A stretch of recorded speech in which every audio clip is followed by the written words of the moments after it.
Hello, everyone. I'm Major Garrett in Washington. Welcome to The Takeout. We start tonight with a look at what is about to happen to immigration enforcement in this country.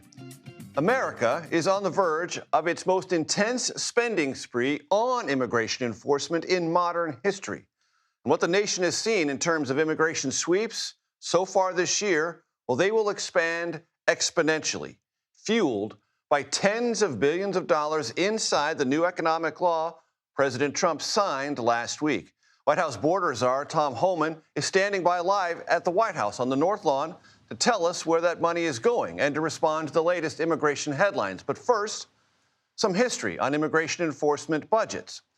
Since 2003, the year the Department of Homeland Security was created, spending on immigration's customs and enforcement, or ICE, has tripled.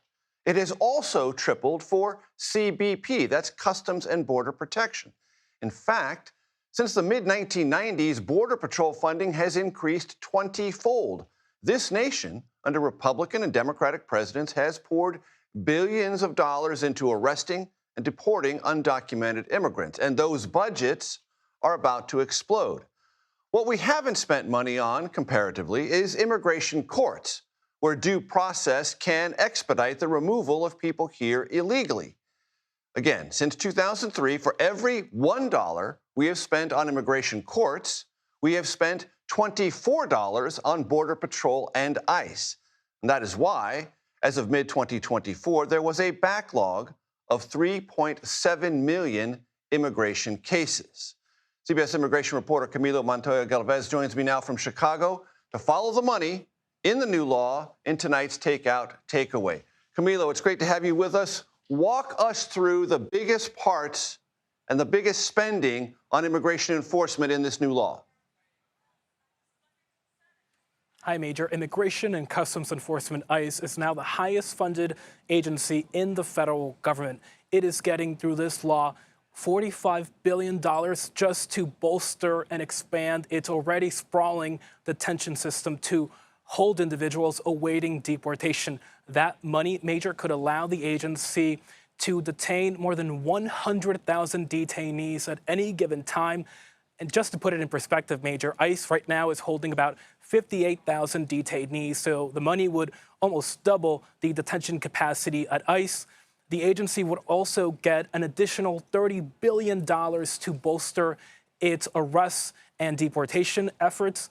The agency can use that money to hire an additional 10,000 deportation agents who identify and arrest people who are in the country illegally. That is up from the current 5,000 agent level. The agency can also use that money to modernize its deportation fleet and to expand and facilitate agreements with local jurisdictions and states that are willing to support the administration's deportation efforts, Major, by, for example, allowing local and state law enforcement officials to be deputized as federal immigration officers and to carry out immigration arrests under federal immigration law. So this is a sweeping bill, and the president, as you know, Major, has promised to conduct the largest deportation operation in American history, and this extraordinary amount of money, could very well help the administration accomplish that goal. Camilo, one last question. It has two parts. Money in this for the border wall, and is there any money in it for the thing we talked about near the end of my open, immigration courts and this backlog of cases? Yes, through this law, Congress allocated $46 billion to Customs and Border Protection to build border wall, barriers, and other related projects along the U.S.-Mexico border to fulfill another signature promise of the president, which is to construct a border wall across the entire southern border. It also gives that agency $12 billion to hire new Border Patrol agents and to get new vehicles, facilities, and transportation assets. And even though that money is earmarked for CBP, Major, CBP agents across the country have been assigned to help ICE in places like Los Angeles to carry out immigration arrests in the interior of the country. So it is part of also that deportation arrest effort in the interior of the country. There is some money allocated in this bill, Major, for the hiring of immigration judges, but the cap on that number of immigration judges is 800, which is about 50